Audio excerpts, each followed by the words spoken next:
Today we're diving into a condition that affects millions worldwide and quite a few here in Australia, hepatitis. Now, don't worry, I'm not here to scare you. We're going to unpack this together in plain English.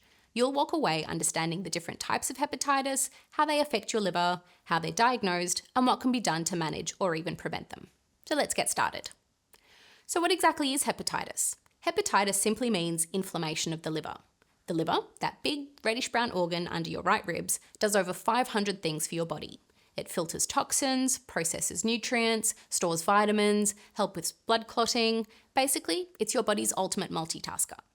So when the liver gets inflamed, that's called hepatitis. Its function starts to suffer, and if that inflammation sticks around, it can lead to scarring, known as fibrosis or cirrhosis, and in some cases can lead to liver failure or cancer.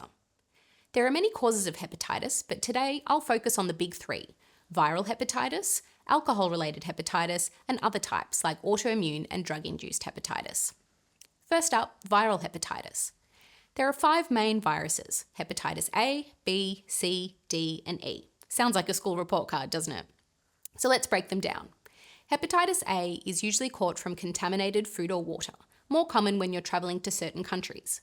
The good news? It's acute, which means it can go away on its own and doesn't cause long-term liver damage. And there's a vaccine to help prevent it. So if you're planning on travelling overseas, it's always a good idea to speak to your GP well in advance to consider if you need or would benefit from any special vaccines before you go. Hepatitis B is a bit more serious. It's spread through blood, unprotected sex, and from mother to baby during childbirth. Many people clear the virus, but some people develop chronic hepatitis B, which can lead to scarring and cirrhosis as well as liver cancer over time. The best defence? Vaccination. And the good news, it's part of the routine immunisation schedule here in Australia. Hepatitis C is mostly spread through blood, often from sharing needles, or less commonly these days, through blood transfusions, particularly those before the early 90s. Unfortunately, there's no vaccine yet, but the exciting bit is that we can cure it. Antiviral treatments available here in Australia now have cure rates over 95%. Hepatitis D only affects people who already have hepatitis B. Think of it as a viral sidekick, unfortunately, not in a good way. Hepatitis E is rare in Australia, but more common in parts of Asia and Africa, usually from contaminated water. It's generally mild, but can be serious in pregnant women. So that's your viral lineup. Some are preventable, some are curable, all of them are treatable in one way or another. Now, let's talk about alcoholic hepatitis. This one's sadly more common than we'd like, and no, it's not just heavy drinkers at the pub every night. Alcoholic hepatitis happens when regular alcohol intake, even as little as 2 to 3 drinks a day over years, leads to liver inflammation. Not everyone who drinks develops it, but in those who do, it can be quite serious. Symptoms can range from fatigue and abdominal pain to full-blown jaundice. That's the yellowing of the skin and eyes. And in severe cases, it can be life-threatening. The cornerstone of treatment? You guessed it, stopping alcohol. I know that's easier said than done, but there's help available from counselling to support groups to medications that can help reduce cravings. So if you'd like help in reducing your alcohol intake, please reach out to your GP or the many online resources for support. And then there's everything else. There are other less common but important types of hepatitis we see in liver clinics. Autoimmune hepatitis, where your own immune system gets a bit overzealous and starts attacking your liver. We don't know exactly why it happens, but it's more common in women and can often be managed with medications like corticosteroids. Drug-induced hepatitis. This can be triggered by medications like paracetamol, especially in overdose, as well as certain antibiotics, anti-seizure medications, or even herbal supplements. So yes, natural doesn't always mean safe for your liver.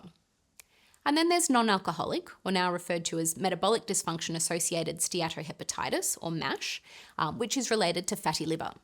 This is becoming more common with rising rates of obesity and metabolic syndrome, which includes conditions such as type 2 diabetes, high cholesterol, and high blood pressure. The liver becomes inflamed due to fat accumulation, and over time, it can be just as dangerous as alcoholic hepatitis. So what are the signs to watch for? Hepatitis can be sneaky, and many people have no symptoms at all until the liver is quite damaged. But some red flags include fatigue, nausea, abdominal discomfort, dark urine, pale stools, jaundice or yellowing of the skin and eyes. So if you're noticing any of these, don't panic, but do get it checked. A simple blood test can tell us a lot about how your liver is doing. So how is hepatitis diagnosed and treated? We start with blood tests, liver enzymes, viral markers, autoimmune panels, and sometimes imaging like ultrasound or fibroscan. Occasionally, we might need to do a liver biopsy for a closer look. Treatment depends on the cause. It might mean antivirals, steroids, stopping a medication, or lifestyle changes like improving your diet and cutting out alcohol. The good news? Many forms of hepatitis are manageable, and some are reversible if caught early. And finally, prevention. You can protect your liver by getting vaccinated for hepatitis A and B, avoiding needle sharing and practicing safe sex, limiting your alcohol intake, maintaining a healthy weight, using medications responsibly, and chatting with your GP or specialist if you have any concerns.